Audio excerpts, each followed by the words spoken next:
Shout out sa mga dami account at sa mga solid ko no na naiwan diyan sa sa community ni Mix. 'Di ba? Kasali na ako doon. Nandun ako sa community ni Mix. Na kay Mix pa din ako. Supporter ako ni Mix. Hanggang ngayon, mula noon hanggang ngayon, supporter pa din ako ni Mix. Alam ng Team Palaboy yan. Alam ng Team Palaboy na hanggang ngayon ay supporter talaga ako ni Mix.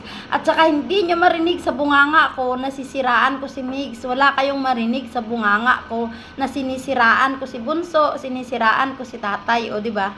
Yan ang tunay na solid. Kayo ang gumagawa ng issue para masira si Mix. Kayo ang gumagawa ng dahilan kung bakit nababalahura si Bunso. Yan yung mga dami account at saka yung mga solid ko no. Yan.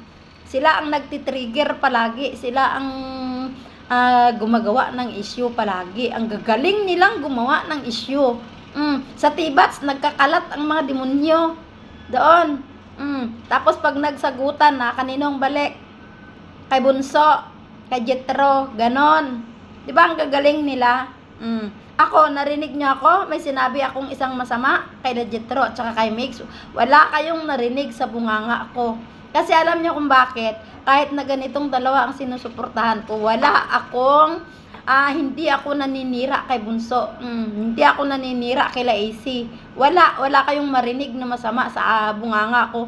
Tungkol kila AC, tungkol dyan sa community ni Mix na tungkol kay Bunso at saka kay Tatay. Wala kayong marinig na masama sa bunganga ko. Kayo, kayong mga solid ka no, kayong mga dami account, anong pinagagawa nyo? Di ba?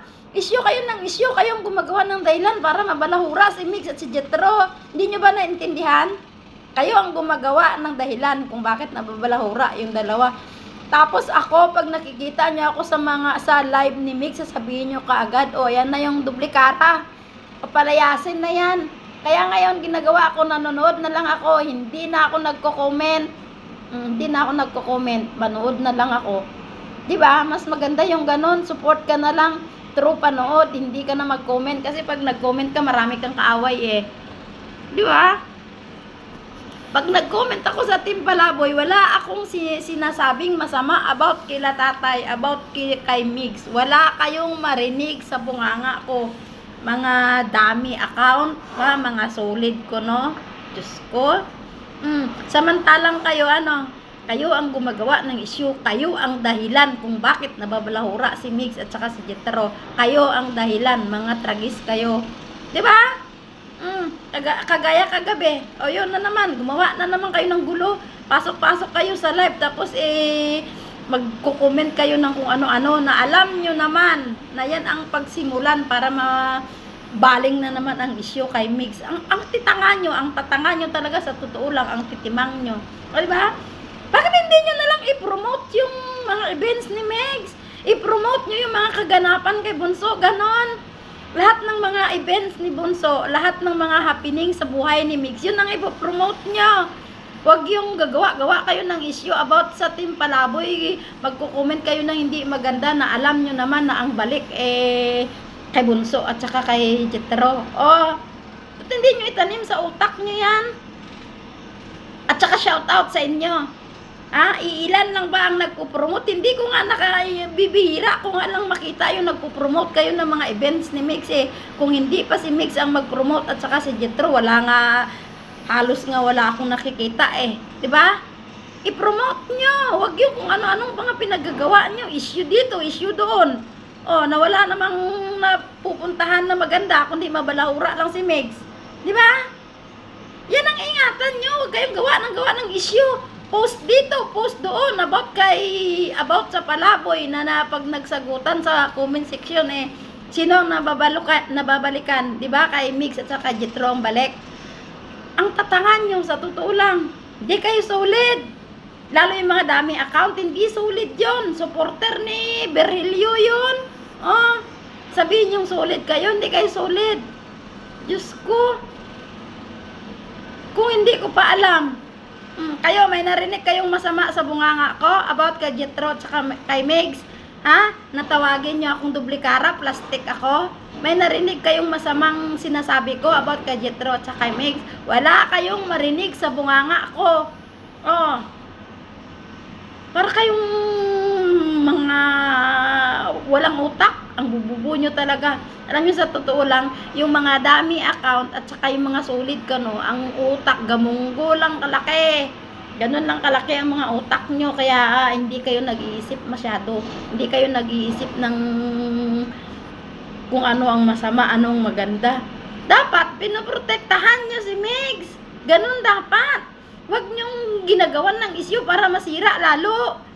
Gawa kayo ng gawa ng issue na alam nyo naman na ang balik sa dalawa. O, di ba? Tatangan nyo talaga, sa totoo lang. I-promote nyo yung mga event ni Bunso, yung mga nangyayari sa buhay niya, yun ang ipopromote nyo. Yung business niya, wag yung kung ano-anong pinaggagawa nyo para kayong mga abnormal. Di ba? Ang nagpo-promote na lang yata si Bunso at saka si Tatay Jet eh. Yun na lang ang nagpo-promote. Kayo wala, ginagawa nyo puro chismis. Puro paninira, ganon. Gawa kayo ng issue para masira si Mix. Yun bang sabihin nyo solid kayo? Mga tanga. Issue pa kayo. Nang lalong mabalahura yung tao. Diyos ko po. Di na kayo natututo kahit kailan ang bububo nyo, sa totoo lang. Ayan, yung mga dami account, shout out sa lahat ng dami account. Mga duwag kayo. Duwag. Ang gagaling nyong mag-comment, hindi nyo gamit ang sarili nyong account. Puro kayo mga dami account. Mga duwag kayo, duwag. Ayan si Mix Fighter, duwag. Yan si Divine, duwag. Yan si Bindiyong Kuba, duwag. Oh, lahat ng dami accounts mga duwag kasi hindi nyo pinapakita ang tunay nyong profile. Kaya ibig sabihin, duwag kayo, takot kayo, ganon. Gets nyo? Mga duwag kayo, mga dami account, duwag. Oh, yan, itanong nyo sa kuko, tanim nyo sa kukutin nyo. Gawa pa kayo ng issue na ang balik ay palagi kay Jetro at kay Mix. Gawa pa kayo ng issue. Ba't hindi nyo na lang i-promote yung mga happening sa buhay ni Bunso? Ganon. Hindi yung issue dito, issue doon. Mga animal kayo. Ang bububo nyo talaga. Lahat kayo. Lahat ng mga dami accounts ang bububo ninyo. Tanong nyo yan, tanim nyo yan sa isip nyo, mga tanga.